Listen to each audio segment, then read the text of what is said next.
The third reason this matters is because people who are renting longer. That it might be this idea that, well, interest rates are high. I'll just wait for them to go back down. Inventory is low. I'll just wait for it to go back up.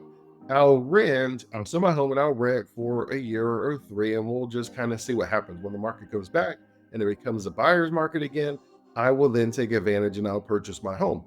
There are some people that have been sitting at rents and now their first set of rent. So let's say your normal rental contract might say, hey, we're going to give you this amount and it's good for 2 years, it's good for 3 years. But after that, it's going to be reset to the market.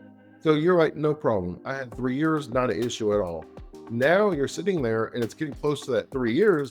And you're like, the market hasn't changed. We're still in a housing crisis. The prices haven't gone down. That even though people aren't buying homes as readily as they were, people aren't bidding at $100,000 over asking price. The price of the homes haven't come down. So now you're sitting there and you're like, all right, do I take the increase in my rent, which isn't matching my income, or do I go and try to get a new home in this market? And then this also matters for you because there are some people who are going to say, I'm using my rental income from these properties, and now it's slightly more difficult for me to enter the rental market. That there are the 40 houses that I was going to get at 2 or 3 of these. I was going to charge a monthly rent, and then I was going to use that to fund my retirement income. Right. I'm going to be good to go.